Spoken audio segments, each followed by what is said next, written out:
A carne suína é um dos ingredientes do principal prato da culinária brasileira. Não dá para fazer uma feijoada tradicional sem um joelho de porco. Apesar disso, o consumo deste tipo de carne ainda está atrás do frango e da carne bovina na preferência nacional. E tem gente que tem certas dúvidas e receios de comer a carne do porco. E as variedades dos cortes são desconhecidas pelos brasileiros. Para desmistificar o porco, a equipe do Tela Rural foi entender como funciona a produção e a preparação dessa carne até chegar à sua mesa. Confira na matéria.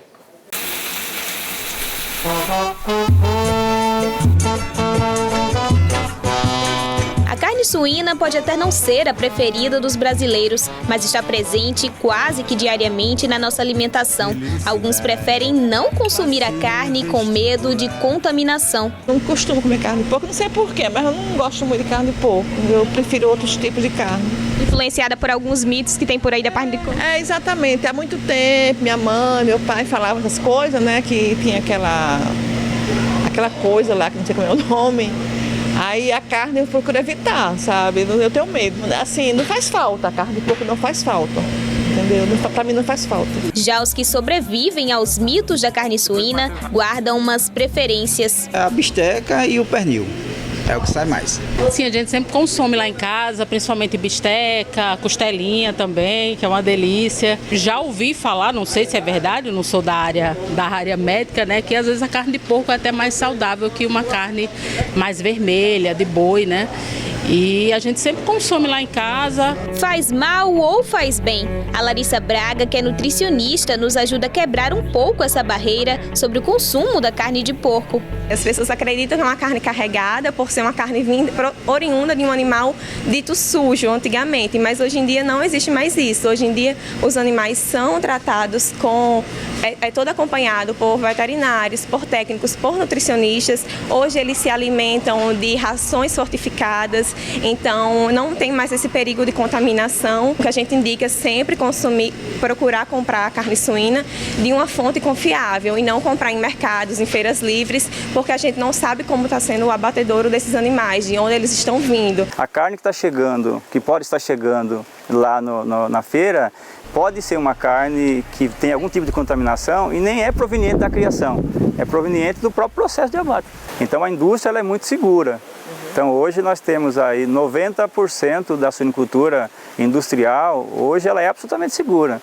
Não tem realmente nenhum problema. O produto chega no supermercado, ele é de excelente qualidade, é compatível com qualquer outro produto. Então, sem risco, não há a menor chance de você... tanto é que não se tem registro de pessoas que tenham sido contaminadas com carne de suíno, dessa origem. O Brasil é o quarto maior produtor de carne suína do mundo e, de acordo com a Associação Brasileira de Proteína Animal e a Associação Brasileira das Indústrias Exportadoras de Carne, o consumo fica por aqui em terceiro lugar, atrás do frango e da carne bovina. Mas o nosso consumo fica bem atrás da tendência mundial. De acordo com a Organização das Nações Unidas para a Agricultura e Alimentação, a carne suína é a mais consumida no mundo, respondendo por 36% do consumo mundial de carne. Será que a preocupação dos brasileiros é com os cuidados na criação dos porcos? O professor especialista em suinocultura, José Aparecido, nos traz informações que podem diminuir as aflições do consumidor brasileiro. A produção de suínos hoje, tanto nas granjas grandes como pequenas, é uma produção absolutamente segura. Por que é seguro? Os nossos animais eles foram melhorados geneticamente, Então, dessa maneira, são animais que têm alto potencial de crescimento e desenvolvimento, mas também são animais sensíveis. Se o produtor não cuidar bem desses animais, ele terá prejuízo. Então, mesmo sendo uma pequena propriedade, hoje já se utiliza vacinações, se trabalha muito bem as questões ligadas à limpeza e higienização, e os animais comem ração balanceada. Então, os animais comem milho, farelo de soja, suplementado com premix mineral e vitamínico. Então, dessa maneira, a produção de suínos hoje no Brasil, independente do tamanho, ela é absolutamente segura. Na Escola Agrícola da Universidade do Rio Grande do Norte, um projeto acompanha todo o processo de criação dos porcos antes do abate. O intuito é fazer com que a qualidade da carne seja ainda melhor e, para isso, eles estão desenvolvendo uma parceria com os alunos de engenharia agrícola, uma espécie de composto que ajuda nesse processo. curioso. E eu sei que esses berros não têm muito a ver com os porcos, é que uma parte da pesquisa é realizada aqui, no setor de caprinos. O produto pirolenhoso ele é obtido através da condensação da fumaça que acontece no processo de fabricação do carvão. Então o pessoal de engenharia florestal ele produz esse carvão através do eucalipto, né, da produção de eucalipto, e a condensação gera esse produto pirolenhoso, que ele passa por um processo de destilação, e aí é quando houve a proposta da gente utilizar ele na produção animal, por conta de alguns compostos que tem nele, que acredita-se que ele vai ter princípios de antimicrobianos e melhoradores de desempenho. No processo de coleta das marcações para as pesquisas, os alunos pesam e fazem as marcações em uma das partes do porco para acompanhar o nível de gordura. Esse registro é feito constantemente.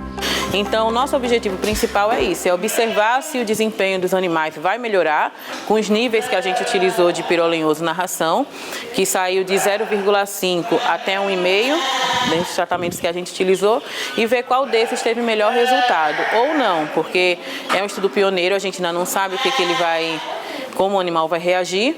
E, inclusive, a gente está fazendo análise do fígado para ver se ele pode causar alguma toxicidade no animal.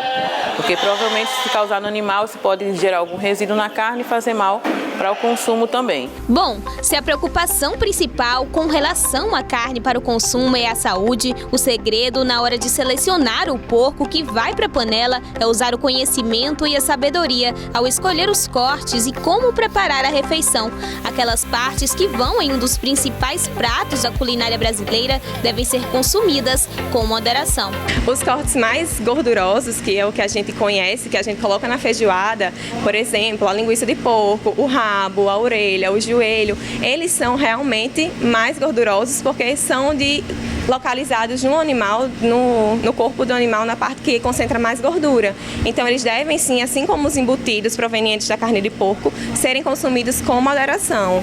Para quem vai além e busca uma vida totalmente fit, a carne de porco não é uma vilã. Ela tem mais valor nutricional do que você imagina e pode ser uma aliada em uma dieta saudável e balanceada. Os cortes mais magros dela é o lombo suíno, que é aquela carne mais suculenta, é a mais nutritiva e a mais magra. O pernil é uma boa opção também para estar sendo consumida.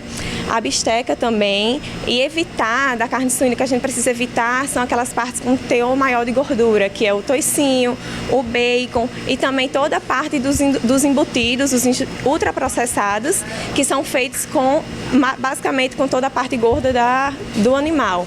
Então, salame, salsicha, mortadela, chouriço, tudo isso é o que a gente precisa evitar. Eu posso dizer que, ao contrário do que as pessoas dizem, a carne suína é uma carne que tem um teor baixo de gordura, né? Tem alguns cortes, como o toucinho, né, que é um reservatório de gordura, então lá você vai ter bastante gordura, mas outros cortes, como o lombo, o pernil, paleta, né, que são cortes magros, né, então é uma carne com pouca gordura.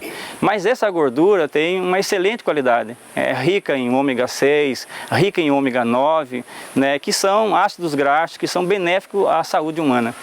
Então, ou seja, o ser humano ele pode ter benefícios ingerindo essa carne, não malefícios, né? Além de que é uma carne rica também em ferro, tem baixos teores de sódio, tem uma concentração muito boa de aminoácidos, né, assim, que atende especificamente às necessidades dos seres humanos. E não há nenhum produto, além dos produtos de origem animal, que por si só ofereça mais nutrientes ao ser humano do que a carne, de maneira geral.